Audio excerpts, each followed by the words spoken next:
Hey everybody, I'm Pierre Piscitelli. I wanted to play something for you guys that I heard for the first time the other day, and it really blew my mind. Check this out.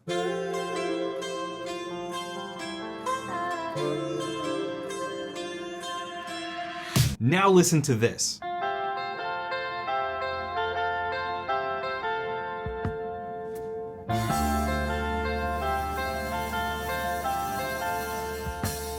So what's going on here? The Sabrina Carpenter song I played for you guys called Juno was released this year on her album Short and Sweet. It literally came out in August of 2024. That kind of opening riff, this kind of pattern,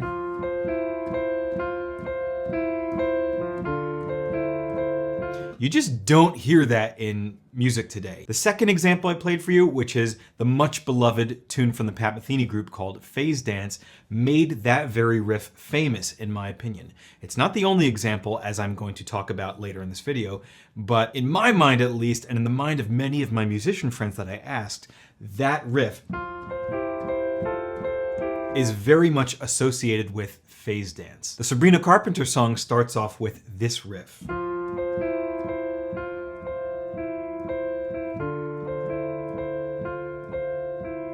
And very faintly in the background, you can hear this.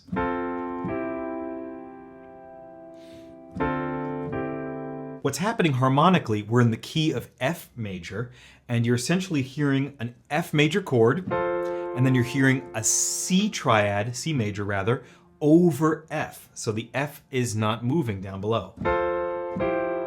Hear that? Very, very pretty sound. And just hearing that, it's so not 2024. You know, it brings back memories of music from the past. It's kind of a sound that's dated and almost forbidden, but it's really beautiful. So you're hearing F major, C over F major, which we could also call F major 9 with the third missing, but I prefer C over F personally. And then what they're doing is really smart. F major and D minor are the same key.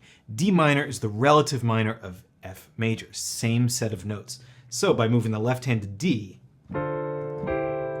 you get this. You get D minor 7 essentially, and C over D, which you could also call D minor 11 in some ways with missing notes, but call it C over D just for simplicity's sake. So to sum it up, F major, C over F, D minor 7, C over D.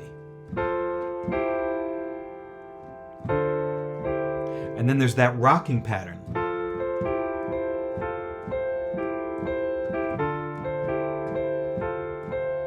Let's look at the second example that I played for you guys, which is Phase Dance by the Pat Metheny group.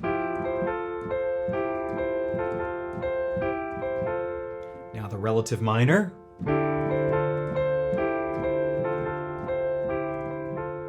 So it's nearly identical to the Sabrina Carpenter song, Juno, except the chords are reversed. So Juno starts with the major triad and then goes to the F major 9 or the C over F, whatever you want to call it. The Pat Metheny group example starts with the C over F, then goes to the F major. Listen again. So this is Juno. Here's Phase Dance.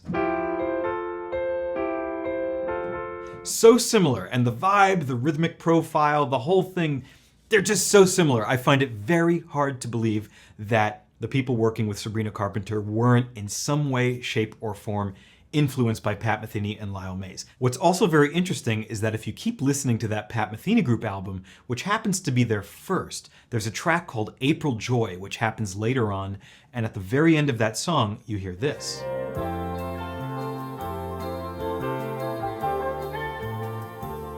This slowed down tempo makes the comparison even easier.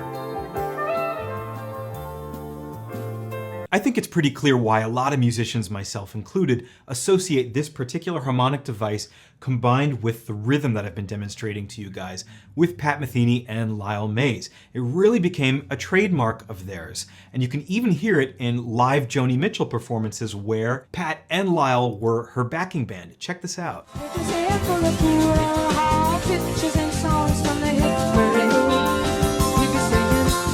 See, so they did it all the time. It really became a trademark. So where have we heard this before? Maybe this sitcom theme song will refresh your memory.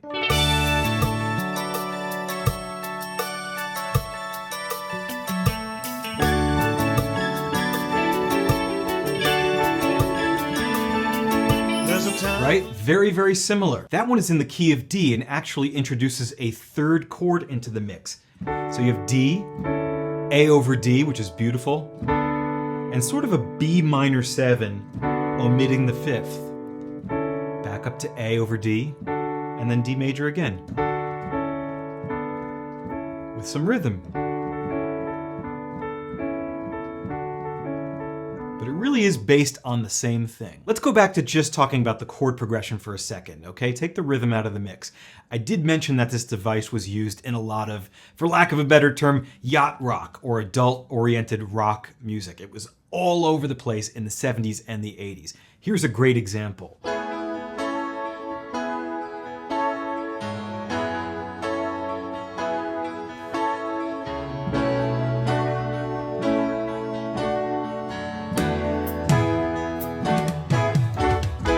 Just looking at the first 4 bars of that example, you're in the key of A. We have E over A, resolving to A.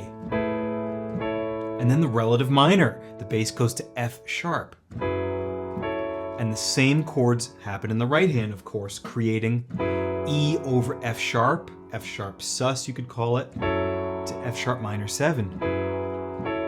Again.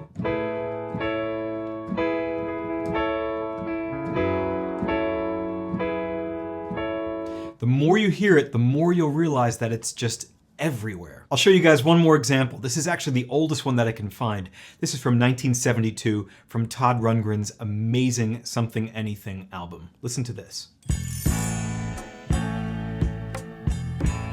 Same key, same chords.